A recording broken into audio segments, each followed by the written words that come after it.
Hello Internet, Brian here for Work to Game Videos, and today we're going over the Warrior Controller Guide updated for the double cross hotbar. Like in most of my videos, we're going to be covering the HUD layout and settings section, the controller layout and macros section, and finally putting it all together with some dungeon play as well as my overall thoughts on Warrior. Okay, and with that out of the way, we're going to jump into the HUD layout and settings section. So this should be fairly simple, especially if you've seen this before in any of my controller guides. I have a similar layout that I try to use consistently across all of my jobs and roles. To get into your HUD layout, you hit Start, go into System, and go into HUD Layout. I'm going to move this little bar out of the way, and I'm going to kind of focus in on kind of really where most of my UI is, especially for battle, etc. So over here on the left, I got my focus target bar, and I've got my enemy list. Especially as a tank, it's very helpful to see, all of the enemies that I've got engaged, especially if I lose hate on any of them. If they're not all red, then I know I need to go do some pickups. Then I've got my progress bar here for any cast times or any kind of wait times that I've got to manage. My main target bar right here. Then I've got hotbar 3. The number isn't important. It could be any hotbar you like. Cross hotbar right below that.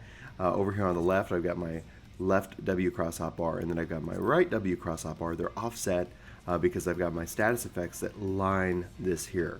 The idea is that, with my character in the center and with all of that's going on, I can see my target, I can see my stats. I don't have to look in a lot of places on the screen, and especially I think with bigger monitors and things like that, that becomes helpful. But it's up to you. Then I've got my parameter bar for my life and everything like that, and then I've got hotbar 2 here for macros, etc. Now, again, hotbar 3 and 2 isn't important, so to speak. It's just as a matter of what I've been using and what I've played around with for that aspect. So you can have multiple different types of HUD layouts. You can, so if you have different preferences that you like per job, feel free to, jump into that. All right.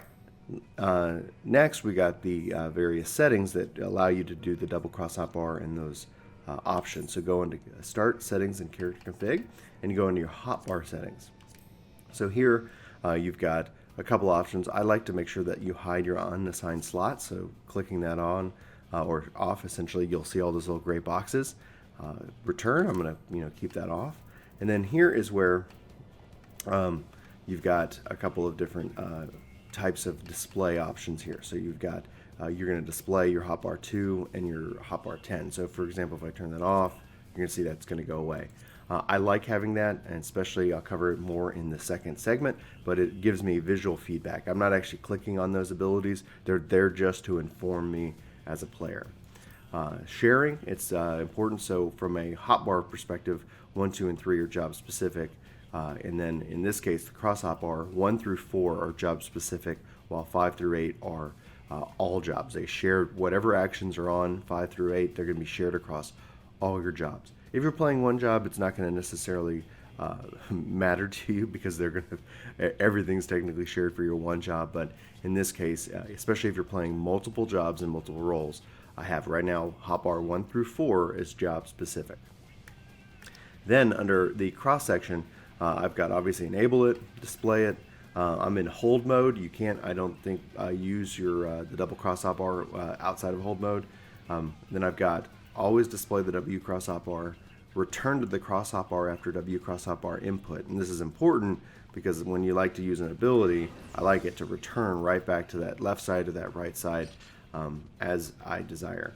And then position the W cross hotbar separately. So if I turn that off, you can see it's going to jump and it's going to be set there specifically. And then if I say separately, it's going to do that. And then you can also see you can resize those options independently as well. Under custom, I've got enable expanded controls with LT and RT. And so this is one of the things is that I've got with LT and RT, so hold LT and then hold RT, I've got it set to hotbar 2 left, which is job specific. So you can see that's where I've got provoke, berserk, a couple of those options right there. And then if I hold right trigger and then do left trigger, I'm under my shared. So you can see I've got my minions, I've got some targeting, and then I've got a countdown macro, I've got my limit break, I've got a lot of options. So I've also got my mounts here as well. So that's really important. The double cross hotbar, I've got it only at 4 buttons, and I've got it with 3 left and 3 right. So that's where if I go to the that's where you can set just those actions. So they're using your cross hotbar 3. That's where those actions are set. So if I jump into that, these are exactly mirrored, and that's exactly what that means. You can't actually drop options here. You have to go into whatever hotbar you choose to use to show those options listed for you there. And then the only other thing I've got is that I've got enable customization for when weapon is drawn. So what this does is I've got if I have my axe out, I'm only going to toggle between 1 and 4 if I press right bumper. So I'm going to go ahead and I'm going to close without saving changes. So if my weapon is out and I'm going to press right bumper, it's only going to toggle between those two. Because I've got, I can still hold and switch. So if you hold right bumper, you can press those two buttons and switch between those two. But with the weapon out, I don't want to end up toggling to all of my bars. So if I don't have it out, I can just, you can see I've got actions and emotes and all kinds of things like that. So I don't want to be in battle and have that getting out of the way, out of control real quick. So anyway, that's the layout and HUD layout and settings section. We're going to jump into now the actions that I've got and the macros that I'm using. All right, so let's go ahead and get started. We're going to start here at the top row, and then we're going to work our way down and make sure we hit all the various cross hotbar action slots that I'm using. So like I said, I've got this top hotbar, and it's really just to inform me of various abilities that I have access to. So here I've got Defiance and Deliverance. So if I switch between the two, I want to be able to know what my cooldown rotation is so that I can stand stance, so to say, as a tank. Now that's going to be important. There is, I believe, a 10-second recast time on those abilities, so those are there just to inform me of that, because where I've actually placed my two stances, and you'll see those on the LTRT expanded hotbar. I've got Thrill of Battle. I like to know when that's up for self-curing as well, just in case you need it. I've got Infuriate. I have it centered because I really like to make sure that I'm taking full advantage of that I'm not overstacking and then using it, that I just want to make sure that I can maximize my DPS as much as possible as a warrior. Raw Intuition, Berserk, Equilibrium, which is really great. So it's got a dual purpose. So if you're in Defiance, you're going to heal yourself. If you're in Deliverance, you're going to get TP back, which is huge. Tanks are so TP heavy. That's such a really good skill. And then Provoke. So most of the stuff that you see here is, all has, these are all cooldowns. They all have a recast timer. So they're going to be, moving along. And that way I want to know when they're up. I want it to draw my attention to them, etc. So on the double cross hotbar left side, I've got Berserk, Thrill of Battle, I've got Raw Intuition, and I've got Bloodbath. So I've got a lot of really good abilities here, pretty much all cooldown abilities. And those are, again, like if I press A, it's going to return me to my left side here as well. Now feel free to place these actions however you want. You don't have to put them obviously all there. These are just how I've got it laid out, but to give you good examples of what to do. All right, then starting here on the left side, we've got Infuriate, Steel Cyclone, Inner Beast, Vengeance, Home Gang, Foresight, Brutal Swing, and Equilibrium. Now, what's important, especially if you're playing any other type of role, especially that has a stun, one of the things I'd recommend from a muscle memory perspective is putting your stuns all in the same place, putting abilities that have similar type of effects or purpose in the same place, so that as you're playing different roles, you don't end up stunning when you shouldn't stun, or doing something that you don't anticipate because you might be for some reason thinking warrior but you're on dragoon or something like that. So I try to put my stuns all in the same spot, so it's more of just a reaction when I need to stun as anything else. And then to note, you'll notice that not really many macros over here. In fact, the double cross hotbar has helped reduce the need for macros overall, and we'll talk about that more in the third section regarding my thoughts about warrior. All right, shifting over to the right. So I've got Storm's Eye, Storm's Path, Overpower, and Fracture. Then I've got Maim, Butcher's Block, Skull Sunder, and I've got Warrior Main, which we'll cover that here real quick because it's pretty much the only macro that you see here on my screen right now. So we'll jump into Warrior Main. It's pretty much Mercy Stroke, Heavy Swing, and Tomahawk. What this gives me the ability to do with one button is that if I'm out of range, it's going to Tomahawk. If I'm within range, it's going to Heavy Swing.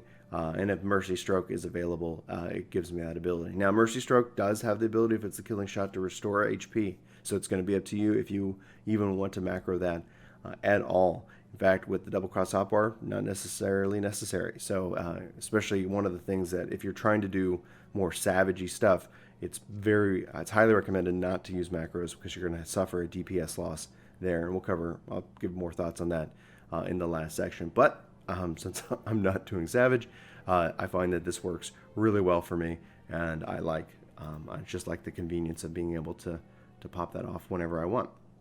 All right, so a couple of thoughts here, a couple of tips is that all my warriors have the same circle of kind of hate building. So if you think of A to B to Y or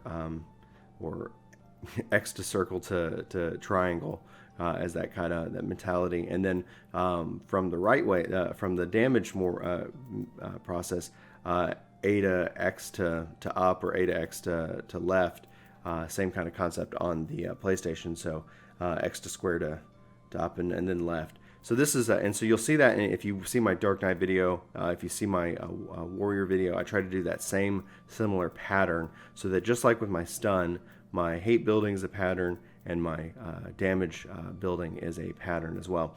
And the same thing goes for building out my hate. So with overpower, it's the same position as flash, and as well as I can't even think of the ability for my Dark Knight. I play it too much.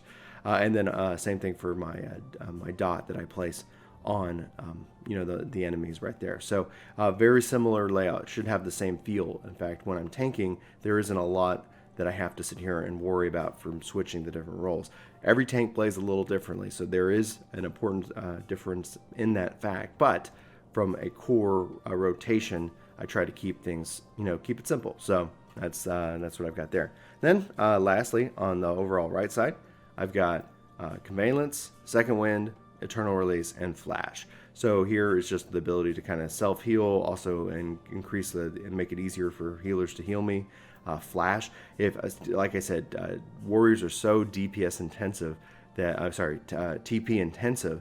Flash is, you're not using your MP, so this is a great ability in my mind for carrying over from Paladin that allows me to use my MP so that I don't have to sit here and worry about TP sometimes. It's just a matter of preference. There's other skills that you can pick, and then Eternal Release is a great skill, especially I would highly recommend.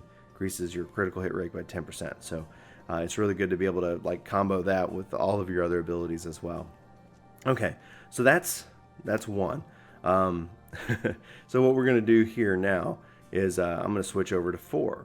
So one of the things I've got, you can see here from 1 to 4, actually, is that pretty much everything stays the same with the exception that I've got these two skills that switch. And what's important, because that is, these are going to trigger off of Deliverance, the stance that I'm currently in. So there's Decimate and Fail Cleave. So this gives me that ability, so as I build up that Wrath, that these become available and I can use those. So if I need to switch over into Defiance, I can do that, and it's going to switch my set for me. So you can see that it's still Cyclone and Inner Beast are available. So what that does is that, depending on your stance, it's going to put you and set your skills that are going to require that stance here. But then it really doesn't change much. And so jumping into hotbar 2, and that's really where we're going to spend a little time on the macro side,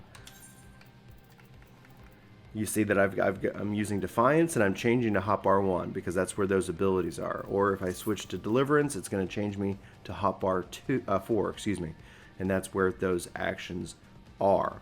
And so when I hold down LT/RT, so I can switch to Deliverance, now I am in 4, and then you can see that cooldown like I was talking about, and that's why I've got them placed up here in the upper left-hand side, and then, I need to switch back to Defiance, then I'm good there as well. So that's really, I think, the biggest thing that I've set up for Warrior that's made the most difference for me is having it manage those skills, especially, where space, I don't want to just have all 4 of those skills always present on my one hotbar, because then, you're just wasting space, in my opinion.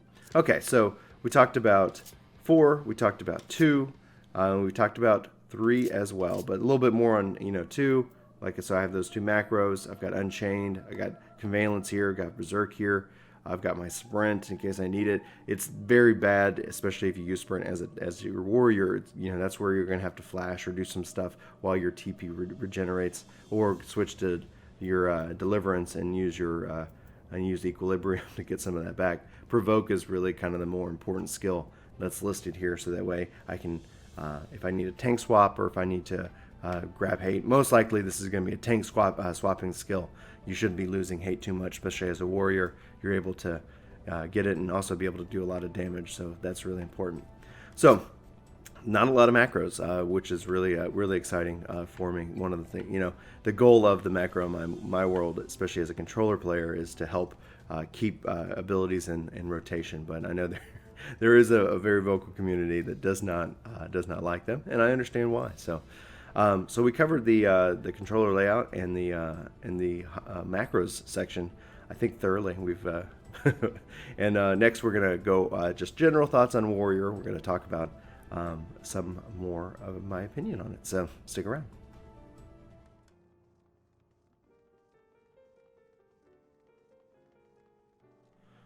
So first, let me get this out of the way. I think Warrior is probably by far the best designed job that they've put in Final Fantasy XIV, especially when looking at Heaven's Word and all the jobs.